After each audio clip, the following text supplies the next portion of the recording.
a une possibilité, est-ce qu'il y a une façon de convaincre les Canadiens que de joindre l'Union européenne pour un pays américain, ça serait utile? Je comprends l'objectif de la question là. Premièrement, c'est une conversation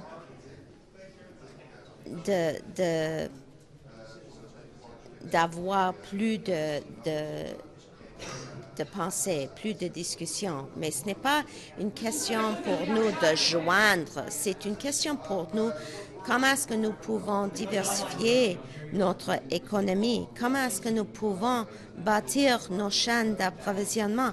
Comment est-ce que nous pouvons servir l'économie domestique, y compris la protection, la sécurité de notre pays.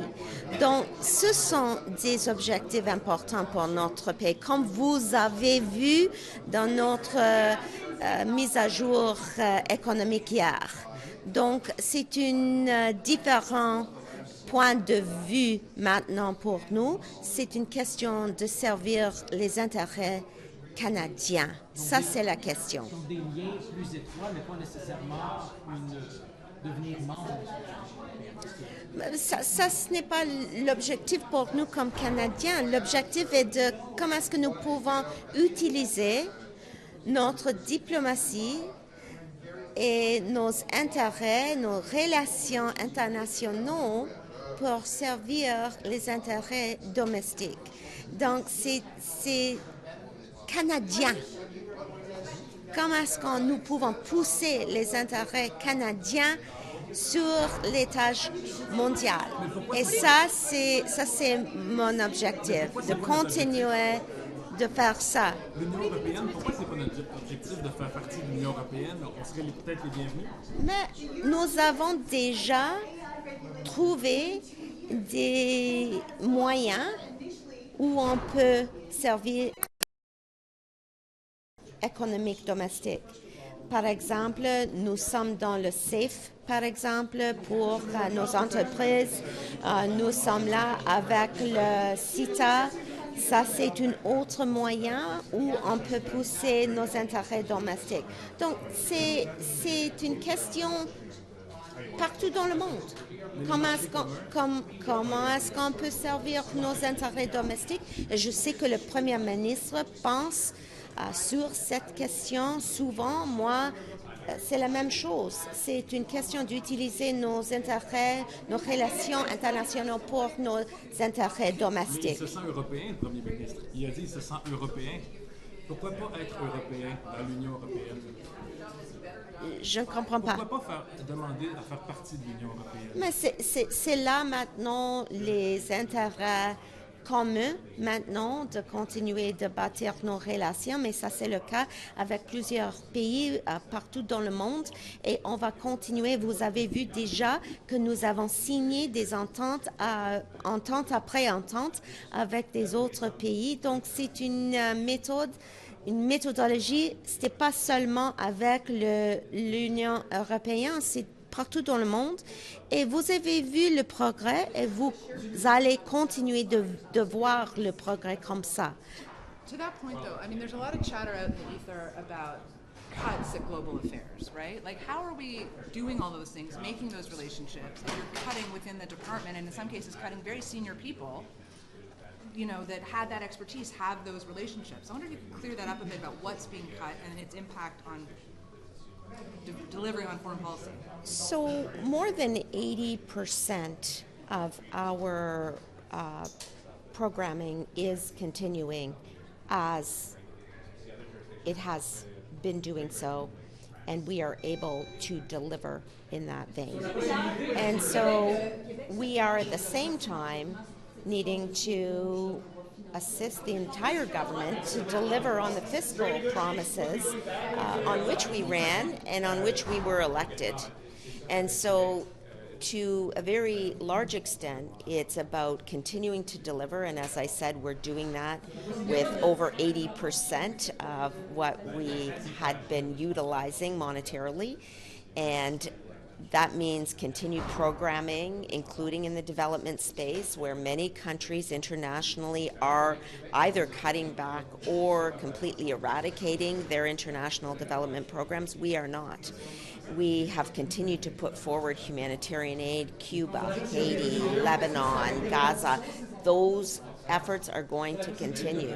And in terms of the human resources questions, those decisions are made at the deputy minister level, at the officials level, and my job is to continue to ensure that we're delivering for Canadians on the international stage. But as I said, those decisions are made at the deputy minister level. Are you closing missions and consulates, and are you shutting down trade commissioner positions? Because that seems to be, like, in the community, it's what they seem to say. Well, I guess what I would point to is that, yes, there will be some consolidation. At the same time, there's going to be movement in where we put consulates, where we enlarge embassies, given the geopolitical environment and our need to respond to the geopolitical environment. And I will point, for example, to the consulate that we opened in Nuuk, Greenland, at the beginning of February. That is a direct response to Canada's continued effort to have an Arctic presence, and you will see that we will open a consulate in Anchorage, Alaska in the coming months. So rather than thinking of it as shutting down consulates and embassies, we are reorganizing to meet the moment that the geopolitical environment demands. Thank you. Sir, you used the majority to shut down debate at Health Committee. Conservatives just wanted to know, where did the $300 million go in prescribed IT, standard accountability, and Liberals shut that down? Is this the way things are going to be with you guys, with the majority shutting down debate, limiting debate, avoiding accountability? Well, I reject the premise. No one's shutting down debate. We're having lots of debate every day on a very ambitious legislative agenda. Pourquoi c'est clos? You did not allow debate to proceed on just asking an auditor to come in and take a look at prescribed IT. Again, committees are masters of their own agenda. We discuss issues every day. There's going to be lots of debate, I can assure you, in the weeks and months ahead. Thank you. Can I ask you about the defense agency? When's that legislation coming? Well, you saw what the language in the spring economic statement was. I think our intention is fairly clear there. Juste revenir sur Poste Canada. La semaine passée, en Strom, je vous ai posé spécifiquement la question si vous alliez revenir sur cette idée de permettre la fouille du courrier. Vous m'aviez dit qu'il n'y en a pas de question. Oui. Finalement, c'est là. Pourquoi? Vous avez vu,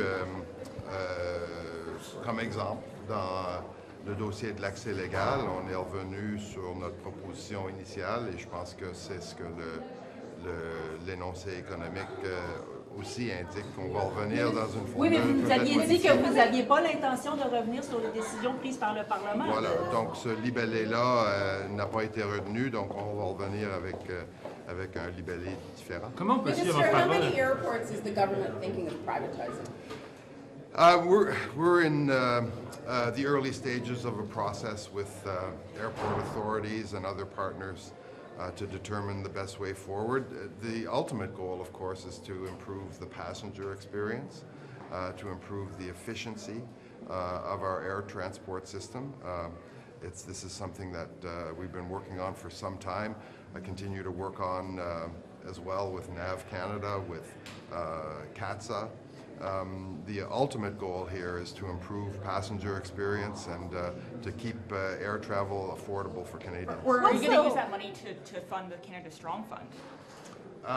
Well, I don't think that any determination has been made on that front, no. What's the holdup on the foreign influence registry? We've appointed a commissioner, and you'll have to talk to Minister Anand to get the... What other federal assets are you looking at selling? I don't, again, what you assume That's that the we thing are. the finance minister actually said in Foreign Politics yesterday. Yeah, well, again, just like I said to Tonda, we're in the early stages of working with partners and assessing what our options might be, and again, our ultimate objective is to better serve Canadians. Juste sur les aéroports en français, quels aéroports est-ce que vous pourriez vendre et sur quel échéancier? Nous sommes dans les phases initiales d'un processus qui vise à améliorer l'expérience pour les voyageurs, pour les passagers, le transport aérien dans les régions et partout au Canada est un service critique pour l'ensemble du pays et notre objectif tout le long, ce sera d'améliorer en quelque sorte avec les partenaires, avec les aéroports, mais aussi avec les autres partenaires impliqués, améliorer l'expérience des passagers. What makes the government think that the private sector can run airports more safely and efficiently than the government runs them for public service? They're a common good, right? Indeed, they are a public good, and I don't think that spirit or that philosophy will change. Indeed, we want to make airports a better experience for Canadians. We want to make air travel more generally more fluid and better experience and for Canadians while keeping it affordable. Sur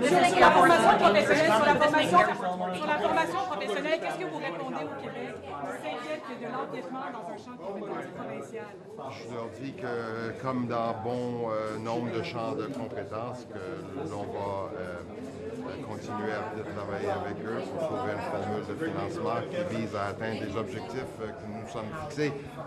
Sachez qu'au Québec, peut-être même particulièrement au Québec, l'enjeu de la pénurie de travailleurs avec des métiers spécialisés est critique. C'est critique en Outaouais, c'est critique partout sur le territoire du Québec et nous sommes là pour aider à ce que ce problème-là soit remédié. Pourquoi ne pas donner l'argent à Québec? Look, we're open to options there. We're continuing to follow the debate at Queen's Park. When the province is ready to have some discussions, we'll be there to see what they... You'd be open to the privatization completely of that airport? Well, that airport is already largely privatized. That particular airport, well, I just want to be...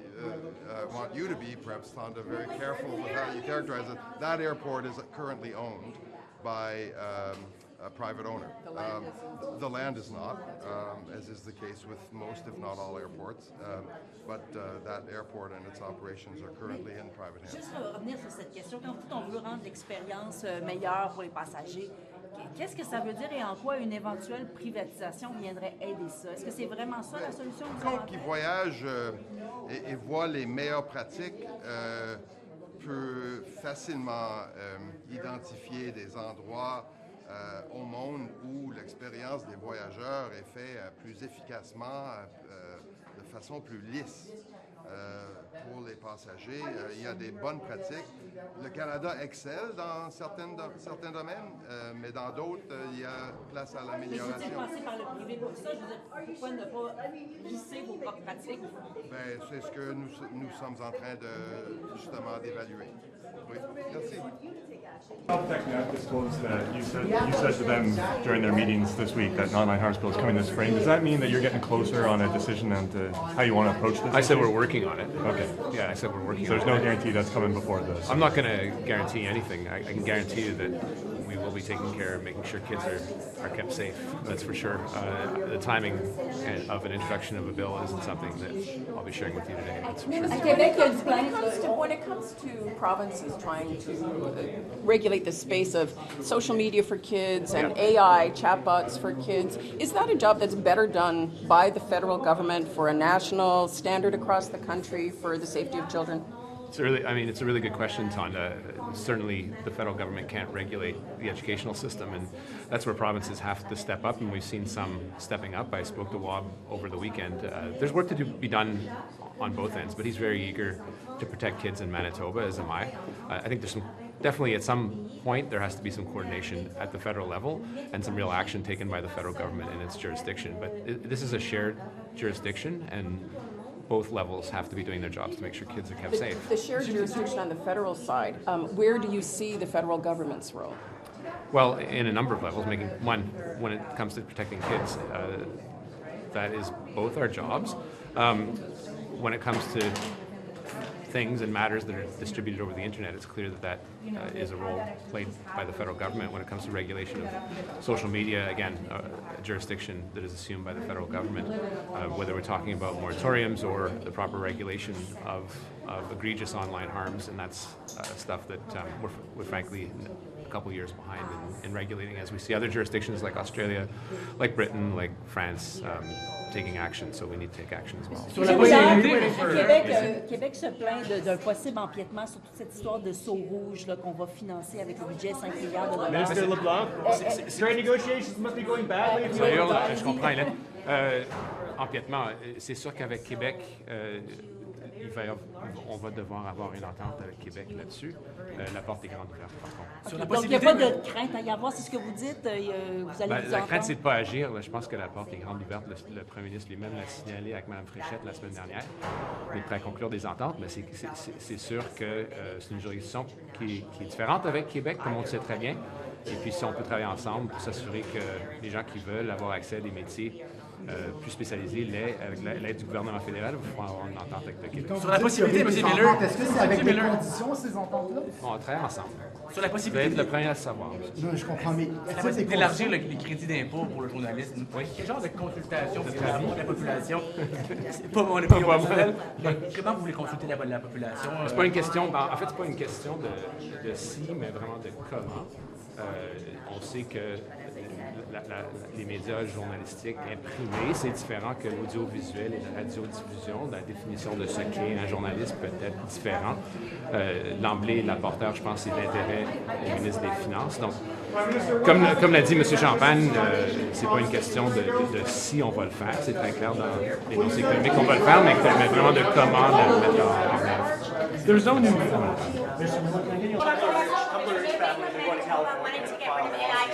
What's that? Tumblr rich families filed a lawsuit in California against OpenAI. Should they have to go to the U.S. to find justice? They're looking for justice against this company. What can Canada do?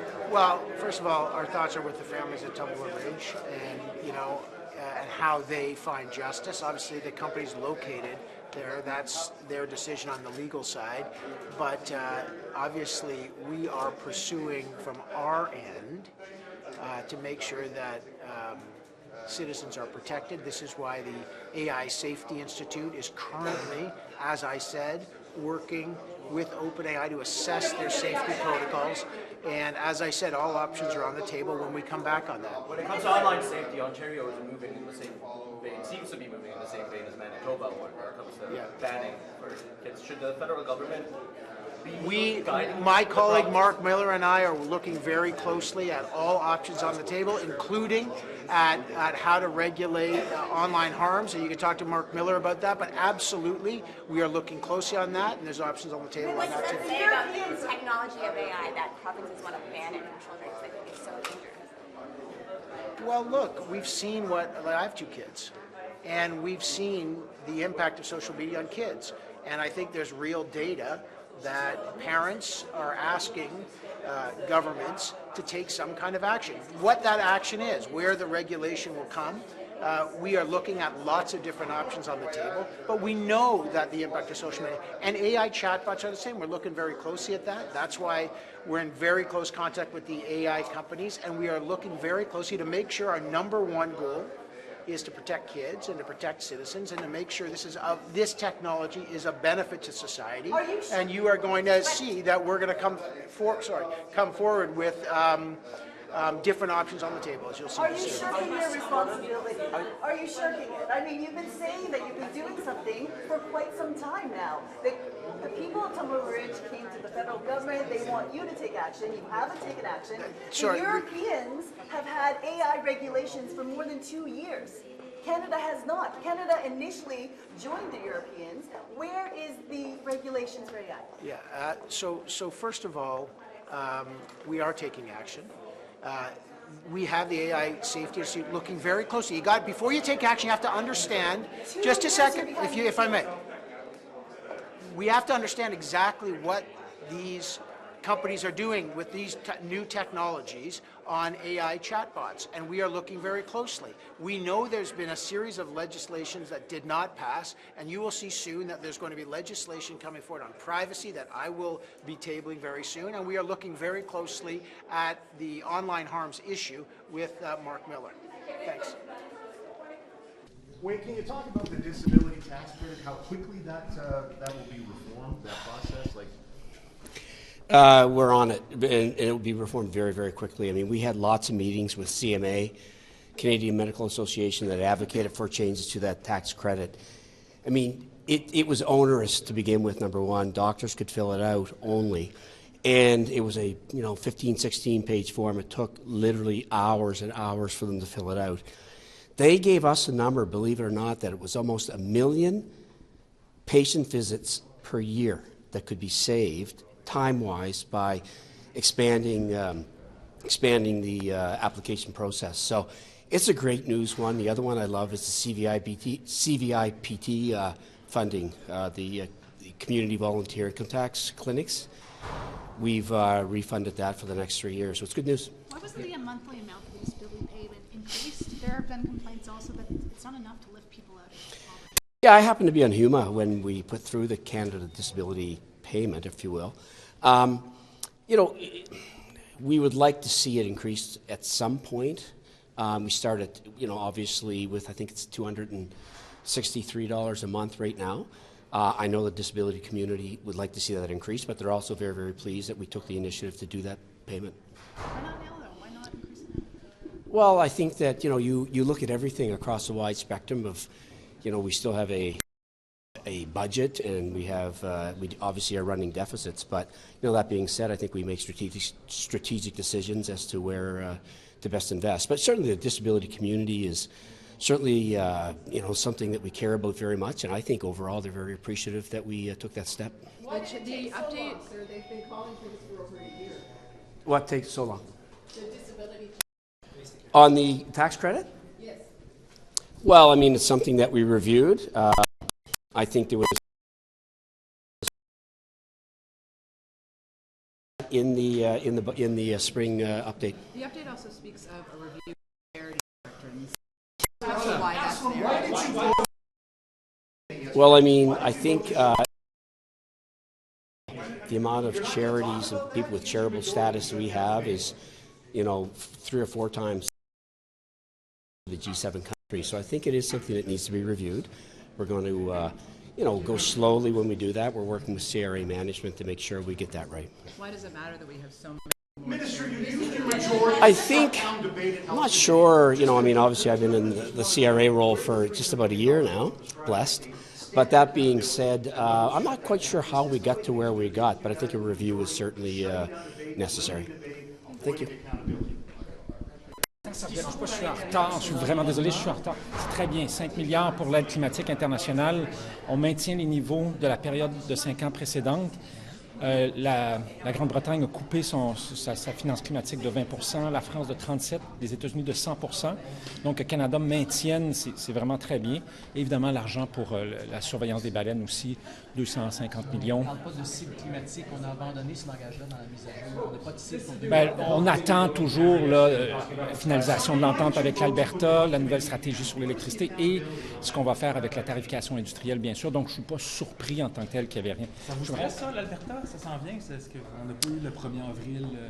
Je pense que je me suis exprimé assez longuement là-dessus dans les pages de certains journaux canadiens la semaine dernière. Le fonds souverain et le pétrole, quand on parle de produits propres. Yesterday, it went in camera when they were talking about prescribed IT, something the Conservatives want to probe into, and there's concerns about that in terms of accountability is what's being raised by the other parties. I mean, parliamentary committees decide how they operate, and if they decided to go into camera, I don't know. As you said, I'm not on the committee, and I'm not familiar with the issue. But I think, for the Conservatives and the Bloc, they have lots of opportunities to raise issues, whether it's in committee, whether it's in the House, whether it's with the media. So I'm not particularly concerned about that. They tried to raise the issue of could vote to shut down the debate and go in camera. Is that dodging accountability? Oh gosh, I mean, when I was chair, they did things that were out of order, and then they voted to overturn my ruling. So, I mean, we can talk about political and party antics all the time. I mean, that's kind of how Parliament works. So, I mean, if for one day it's okay for them and one day it's not, I mean, it's a little bit rich, I think, for the Conservatives to be screaming about that. But they can come talk to you anytime they want, because we do live in a free country where we have freedom of expression. Croyez-vous qu'un parti qui dépose une motion pour aller in camera devrait minimalement expliquer c'est quoi l'objectif? Non, peu importe c'est quoi, peu importe le comité, peu importe l'histoire, est-ce qu'on devrait justifier minimalement pourquoi? Non, il y a plusieurs raisons pourquoi on doit aller en caméra pour discuter les choses. Et la raison pourquoi nous le faisons normalement, c'est pour assurer que c'est une conversation entre humains. Il n'y a pas des caméras là, puisqu'on peut quitter un peu la partisanerie pour avoir une conversation qui est plus réelle. Alors, à mon avis, il y a plusieurs opportunités pour les députés de faire leur opinion, de laisser savoir qu'est-ce qu'ils pensent pour poser des questions. Mais aller en caméra, c'est une partie normale du processus parlementaire. Merci. We need to continue to grow. We're going to continue to grow the military and grow the military reserves. And one of the things that's been very heartening since last June, when we put in place the pay that the women and men of the military deserve, or approaching their responsibilities, is the big increase in recruitment that's happened, highest in 30 years. More to do, though. More to do in terms of the military, the equipment, the pay, and also the reserves as well. Can you grow the reserves in the next year or so with the way the military? This is a multi-year plan.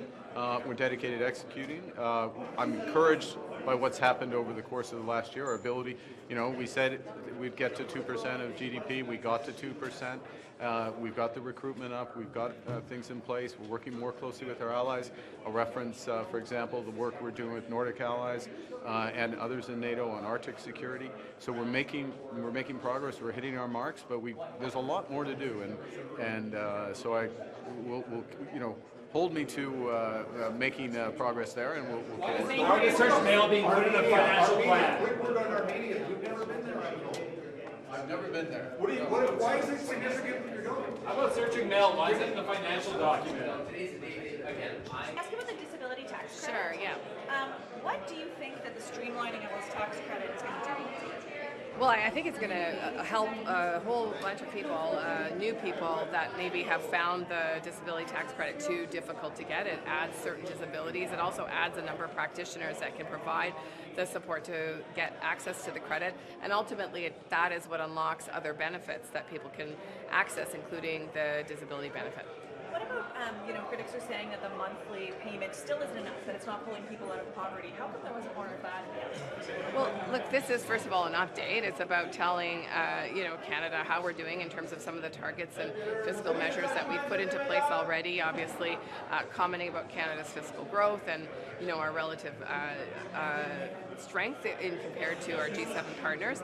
There's a piece for the trades, as you know, which is deeply connected to the major projects and the ambition of the country and of developers across the country, including housing developers and local infrastructure.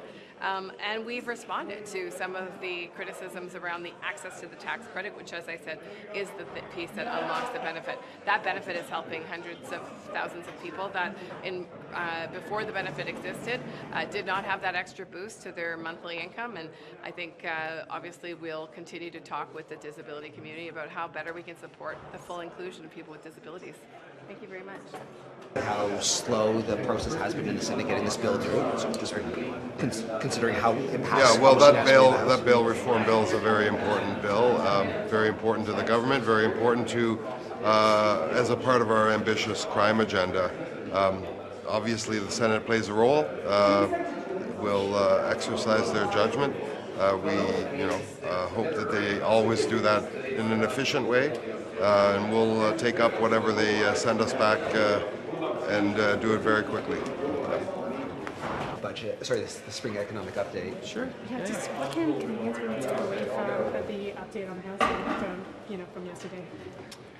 It's been good news in this economic update. Certainly balanced, pragmatic, but also very ambitious, and particularly with the trades and apprenticeship funding. That's $6 billion. That's going to be a huge boost for housing and infrastructure that we need to build across Canada. We need the people, we need the jobs, and so this big investment in training is really critical for Canada. And it's going to take years for some of those numbers to come back up in terms of skilled trades.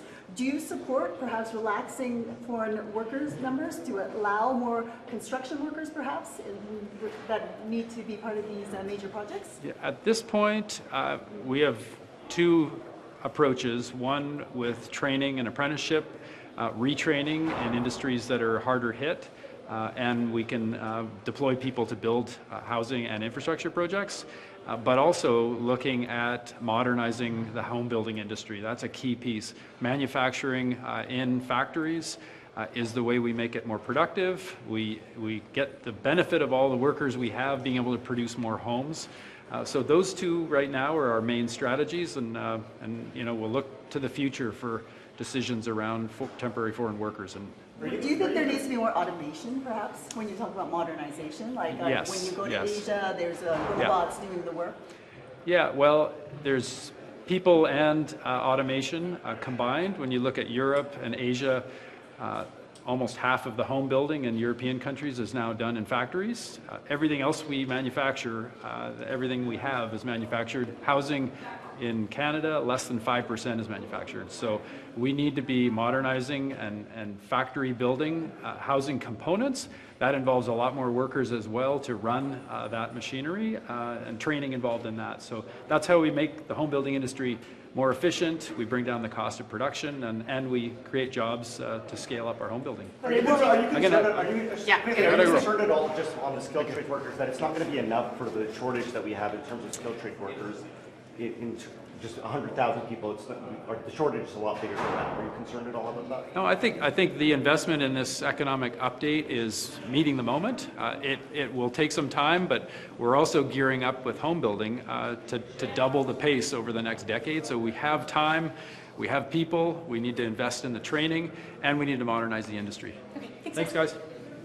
And growing the Canadian forces. Nice to see you. Good to see you. Thank you for stopping. So mobilization, growing the Canadian forces. Are we able, the way the government is tracking right now, to increase the reserves the way that DND is planning for? Is that happening? Where are we at? Well, that's an excellent question for David McGinty. I'm in the procurement side of the shop. So why do we need a minister for procurement? Why are you doing a good enough job as Secretary of State for procurement? I think we're doing a fantastic job. We've moved a lot of files. If you go back to the beginning, we promised an agency in the campaign platform. We built that conversation out a little bit more in the Defense Industrial Strategy, which said we would build a standalone agency. And then it was raised yesterday in the Spring Economic Update. So we're basically just following the path that we said that we would from the very beginning. We have delegated authority right now, but we want to make this a permanent fixture so we can move procurement from today, which is very important, into the future. Can I ask you about Dominion Dynamics? Can I ask you about Dominion Dynamics? Sure. Elliot Pence has got this role with the PM's committee. I don't know how much you know about the firm, but it sounds like the kind of firm that would have a high priority in the government's priorities on repatriating defense spending, the kind of defense spending. You know, there's Elliot, there's a whole host of people and a whole host of small businesses and small companies in this country that are adding big value to defense procurement. So Elliot's not the only game in town. He is an important person. He's doing very important things, but we have lots of really skilled people and companies in this country. CTV reported this morning that ANWA is proposing to build tanks in Canada. Should they get I saw it on the news. Yes. What should we make of that? Is that a good news? I think that the strategy on the subs was a really good strategy. We down selected to two, as you know, the Germany-Norway option with TKMS and Hanwha with South Korea. They're two great partners, and they're great companies. And because there's only two, they have a 50% chance of winning this, and they know what the stakes are: the best economic value for Canada. So guess what? They're putting their best foot forward, and we're happy to see. Do we need tanks? Could we use those tanks? we need a whole host of things like subs and planes and artillery and all. We need everything. So we'll be looking at all this as we move forward. Does it make it a more interesting proposal that they would build tanks here that we could eventually use? You know, best economic value for Canada. We need to create jobs. If you look at some of the industries that are still being hit pretty hard by tariffs, steel and aluminum, auto, forestry out where I'm from and in other parts of the country, we need to provide other opportunities for Canadians, and defense procurement is going to be one of those opportunities that we're going to leverage to build other job opportunities and great careers for Canadians. Is June still the deadline to make a decision on the subs? I mean, I've always said, if you've looked at anything I've said we're going to make a decision in 2026, and we'll take the time, but we will take no more time than we need. We're going to do this quickly. The sub-procurement is on a path to deliver years earlier than it otherwise would have, and we're still on that path. Minister, why wasn't there more of a guideline, more of a strategy for defense spending? You've got to ramp up to 5% NATO spending. Why wasn't that strategy in there? Where's the accountability in terms of ramping up? Well, we are ramping up. I mean, I just named a bunch of procurements that we're delivering, and we're looking at more. And, you know, right now, we've got a 10 years to get to 5%. We're only in year one, and we're moving very quickly. We've got an extra $82 billion to spend over the next 5 years. And we're going to review the spend in 2029, as are all NATO countries. What about mobilize? You're deep into debt, though. We're talking about how you're going to pay for the military. We are going to sink deeper into debt. We're building our economy, right? So that won't offset it, though. Well, we'll see. We're building our economy. Our economy's doing quite well given the circumstances, right? It's challenging for everybody, right? But our economy is doing significantly better than we had hoped, given the government's agenda and some of the things we're putting forward. Why did you settle on an agency instead of a crown corporation for the agency? Well, that's a good question, because the other two SOAs, so special operating agencies, are turning into crowns. We're turning into an agency. I think, you know, whether it's this government or any future government, there's a little bit more control by the government on the spending. Crowns have boards. It's just a different structure. And whether it's this government or any future government, an agency is just a better way to do it, where the government has a bit more control over the agency. When it comes to the sum expansion plan, is today the day that you're getting the updated? Is it the 29th today? Yes. I believe today's the deadline. Yeah. Oh, really? For the subs? No, today's the day. I'm very much firewalled off from this. Doug Guzman and you know the public service are doing the bid evaluation. I mean, I know the high level stuff, like today was the last day to get the things in. I'm sure that's happening. The public service will go through the bids, and they'll come up with a recommendation based on the government's priorities, and they'll let us know which one they think is the better bid. Do you expect the Germans also to come out with some type of auto? Don't know. I mean, they better hurry if that's the case, because today's the last day that they have the opportunity to do that. And the fact that GlobalEye and Bombardier and Gripen could build GlobalEye for NATO, is this more a proof that your strategy is working? Or? Well, let's just talk about this for a second. Canada has a very, very good aerospace capability. We're one of only a handful of countries in the world that can design, build, and certify a transport category aircraft. That's a big deal. And we want to hang on to that. I've seen it in the news too. It looks like NATO's moved. There's been no announcement, but if you read the paper, I mean, it looks like they're moving towards a GlobalEye procurement. That's what it looks like right now. I guess we'll find out. Sweden's been in NATO for a couple of years. They fly it. France actually has a purchase order for 2 and an options for 2 more. This is very, very good for Canadian aerospace. And, you know, we'll continue to support our aerospace where we can. Secretary, if I just ask another question. In regards to a proposal to actually increase the GST to pay for defense, do you support that? I haven't seen that. You haven't seen that? That's what the C.D. Howe Institute is recommending. I mean, everyone can have an opinion on what we True, do. I haven't heard that. You said that that possibly our economic plan could pay for the military increases, but that's economists don't think that's the case. But we're looking at defense, as we are with housing, as we are with major projects, as an investment opportunity, right? We need to give the CAF the capabilities they need to do the job, so we ask them to do. That's never changed. That's still the case. But we're now adding these different lenses to procurement, right? Which is, can we build it here? The answer is yes, we're going to build it here. If not, who can we partner with? So there's economic activity and positive economic consequences to building stuff in Canada using Canadian companies and Canadian workers. And that's what we're going to do. And there's a positive spin-off to that. So this government is willing to borrow more, basically. We're willing to do what we have to do to meet our targets and to stimulate our economy. This is the space that we're in right now. Should you start telling Canadians just how much you're going to have to borrow? I think we've already talked about that. I think we're going to equip our forces to do what they need to do, because that's our responsibility, and we're going to do it in a way that's thoughtful and gives Canadian workers and Canadian business the best opportunity they can to benefit in the process. That's what we're doing. That could increase our deficit. It could, but maybe it won't. We'll see. Thanks.